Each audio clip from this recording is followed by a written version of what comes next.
एक बार एक बादली गांव में एक बूढ़ा नवाब रहता था। वो बहुत ही मनचला था। आती जाती औरतों को छेड़ना उसका रोज का काम था। अरे ओ जाने मन, कैसी हो? थोड़ा हाल चाल तो बता दो। अरे बूढ़ी, थोड़ी उम्र की तो शर्म कर ले। तेरी बेटी की उम्र की हूँ, मारूंगी तेरी एक जूती। अरे बेटी की उम्र की हो तो गोद में खेल लो। भाई राम, कितना बड़ा ठरकी बुढ़ा है, कोई शर्म लिहाज ही नहीं है, इसी तो पीटना ही पड़ेगा। ऐसा कह के वो लड़की नवाब को पीटने लग जाती है। हाय हाय, मत मार। मैं तो तेरे बाप की लड़का हूँ। ले बुढ़े ले, मजा आया ना? अब छेड़ेगा मुझे? नहीं नहीं, कभी नहीं छेड़ूंगा। तुमने तो मार मार कर मेरी हालत खराब कर दी। इसके बाद वो लड़की वहाँ से चली जाती है। अगले दिन नवाब फिर से वहीं से गुजर रही एक औरत को देखता है। और जी सोनिया, कहाँ जा रहे हो? गोभी का फूल बन के हमें भी साथ ले लो। हाँ हाँ, क्यों नहीं, लेकिन साथ में ये भी चलेंगे। तभी औरत का पति साहिल वहाँ आ जाता है। डार्लिंग, ये बुढ़ा हर वक्त आती जाती औरतों को छेड़ता रहता है। इधर आ बुढ़े, आज के बाद तू किसी को भी नहीं छेड़ेगा, चाहे वो तेरी बीवी भी क्यों ना हो। ऐसा कहकर साहिल नवाब को पीटने लग जाता है, लेकिन नवाब का बूढ़ा शरीर साहिल की मार नहीं सह पाता और नवाब मर जाता है। अरे सविता, देखना ये कुछ बोल नहीं रहा है, ना ही इसका शरीर हिल रहा है। पता नहीं क्या हुआ इसे। साहिल, लगता है ये मर गया है। चलो, अभी किसी ने हमें यहाँ नहीं देखा है। चलो चलो चलो। लेकिन इसे हम यहाँ इस तरह नहीं छोड़ सकते, नहीं तो पुलिस पकड़ लेगी हमें। इसे अपने घर के पीछे ले जाके दफना देते हैं, किसी को कुछ भी पता नहीं चलेगा। उसके बाद साहिल और सविता नवाब की लाश को ले जाके घर के पीछे दफना देते हैं। कुछ दिनों बाद पता नहीं सविता, उस नवाब का चेहरा मुझे रोज रात को दिखता है। लगता है कि वो मेरे आसपास ही है। तुम तो फालतू में डरते हो जी। अरे कोई मरने के बाद जिंदा हो सकता है, वो मर चुका है और उसकी लाश को तो हमने अपने हाथों से घर के पीछे दफनाया था। तुम फालतू ही डर रहे हो, सो जाओ। उसके बाद दोनों सोने लगते हैं। उसी रात वहाँ नवाब का भूत आता है। उठो साहिल, उठो। कौन है? तुम यहाँ कैसे? तुम मर चुके हो। हाँ, मर तो चुका हूँ मैं, और तूने मारा था मुझे, इसलिए मैं तुझे मारने आया हूँ। देखो नवाब, मैंने तुम्हें मारना नहीं चाहा था, मैं तो सिर्फ तुम्हें सबक सिखाना चाह रहा था। वो सब तो गलती से हो गया, मुझे माफ कर दो। गलती तो इंसान से ही होती है। तूने तो एक गलती कर दी, लेकिन उसकी सजा तो मैं भुगत रहा हूँ। थोड़ी सी सजा तो तेरा भी भुगतना बनता है। ऐसा कहकर नवाब का भूत साहिल के अंदर समा जाता है और देखते ही देखते साहिल के शरीर पर कब्जा कर लेता है। अगले दिन सुबह। अरे सविता, सुनती हो प्रियतम? आज क्या बात है, कुछ ज्यादा ही रोमांटिक हो रहे हो।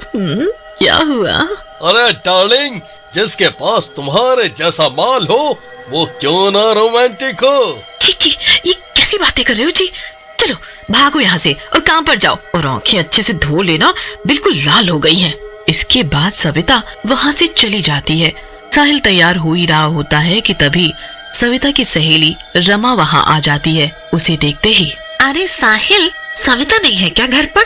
अरे रमा डार्लिंग, आज तो कातिल लग रही हो। किसका कत्ल करने जा रही हो? सविता नहीं है तो साहिल से ही काम चला लो आज। अरे साहिल, ये क्या बोल रहे हो तुम? तुम्हें कोई शर्म लिहाज है या नहीं? हाँ, मैं तुम्हारी बीवी की बहन जैसी हूँ। तभी तो बोला रमा डार्लिंग, वैसे भी तो सालिया भी घर वाली होती है। चुप करो, तुम्हारा दिमाग खराब हो गया है। शाम को तुम्हारी बीवी ही तुम्हारा दिमाग ठीक करेगी। ऐसा कहकर रमा वहाँ से चली जाती है। साहिल भी तैयार होकर काम के लिए निकलता है। रास्ते में उसे एक बुढ़िया मिलती है। और जी क्या हाल है? शमशान जा रही हो क्या? शमशान की आखिरी उम्मीद। क्या बोल रहा है नास मिटे? तुझे कीड़े पड़े, तेरा नाश हो जाए। गुस्सा क्यों कर रही हो? वैसे भी तो तुम्हारे को तो वहीं जाना है। ऐसा कहकर साहिल वहां से चला जाता है। उधर रमा सविता को साहिल की सारी बात बताती है। सविता यह सुनकर हैरान रह जाती है। अरे रमा, तुझे पता भी है ना कि साहिल ऐसा नहीं कर सकता। लेकिन सविता, ऐसा हुआ है। साहिल ने मुझे सच में छेड़ा है और उसकी आंखें भी लाल थी, जैसे कई दिनों से सोया ना हो। कहीं उसने पी तो नहीं रखी थी। तभी वहां साहिल आ जाता है और रमा को देख के गुस्से में आ जाता है। रमा, तू यहाँ क्या कर रही है? मेरी चुगली करती है? ऐसा कहकर वो रमा को जोर से धक्का देता है।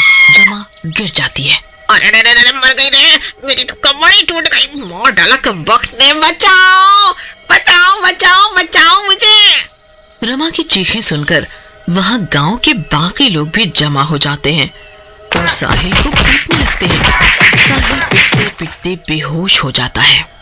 ये सब देखकर सविता डर जाती है और सोचती है, ओ न हो, मुझे लगता है साहिल पर किसी शैतान का साया है। मुझे कुछ करना होगा, नहीं तो साहिल ऐसे ही औरतों को छेड़ता रहेगा और पिटता रहेगा। उसके बाद सविता एक तांत्रिक के पास पहुंचती है और तांत्रिक को साहिल के बारे में सारी बात बताती है। तुम्हारी बातों से तो लगता है तुम्हारे पति पर कोई शैतानी आत्मा का साया है, लेकिन मुझे अभी भी क्यों लग रहा है कि तुम मुझसे कुछ छुपा रही हो।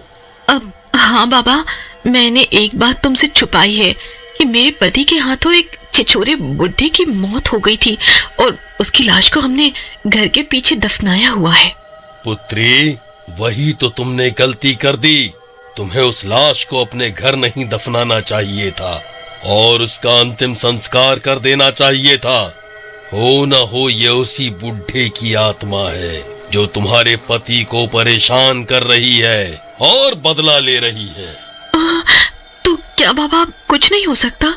ऐसे तो मेरे पति मनचले बनते जा रहे हैं और लोग उनकी पिटाई करते रहते हैं। हो क्यों नहीं सकता पुत्री? हो सकता है, लेकिन हमें दोबारा उस लाश को निकालना होगा और उसे दोबारा से पूरे विधि विधान से अंतिम संस्कार करना होगा। लेकिन कैसे बाबा? साहिल के अंदर तो वो शैतान है और वो हमें ऐसा नहीं करने देगा। बेटा, ये तो तुम्हें ही करना होगा। वो मन चला है, उसके मन को बहला फुसला कर तुम ही ऐसा कर सकती हो और ठीक कर सकती हो। तुम आगे आगे चलो, मैं पीछे से तुम पर नजर रखूंगा और मौका मिलते ही उसका शरीर निकाल कर जला दूंगा। उसके बाद सविता वहां से घर की ओर चल पड़ती है। घर पर साहिल उसका इंतजार कर रहा होता है। और मेरी रानी कहाँ थी आज? देखो, मैं कब से तुम्हारा इंतजार कर रहा हूँ। बड़े बेसब्रे हो रहे हो, क्या बात है? इधर सविता साहिल को बातों में लगा कर रखे होती है। तभी तांत्रिक बुढ़े का शरीर बाहर निकाल लेता है।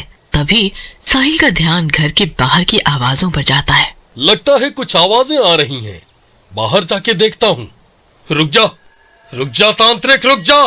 कौन से जन्म का बदला ले रहा है मुझसे? बड़ी मुश्किल से तो मैं दोबारा जवान हुआ हूँ। अभी तो जवानी भी नहीं देखी मैंने। रुक जा दुष्ट, मत जला मेरे शरीर को, नहीं तो मुझे जाना पड़ेगा। चुप दुष्ट, एक तो औरतों को छेड़ता है, तंग करता है। तेरा तो चले जाना ही ठीक है यहाँ से, नहीं तो तू कितनी और औरतों को परेशान करेगा। नहीं करूँगा, किसी को नहीं परेशान करूँगा।